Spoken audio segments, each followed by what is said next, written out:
Now we shall talk about the slow change in women's roles. After World War I, women continued to suffer from inequalities in the workplace and politics in Latin America. The majority of the nations that legalized women's right to vote did so in the 1940s and 1950s.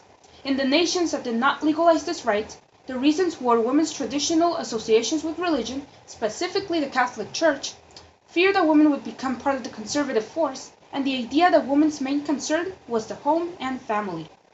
Women still wanted this right to be legalized, so they formed clubs and associations to push for the votes and issues of their interest. Regarding women's roles, these were changed through feminist movements, suffrage movements, and international pressures. Conservative forces would bring about the enfranchisement of women in order to gain conservative voters, thus stalling political change. However, women did not gain full political rights and the ability to have certain issues heard along with the right to vote. Moreover, on women's roles, but in the aspect of labor, women entered the national labor force in the period just before World War I and have continued to remain in it.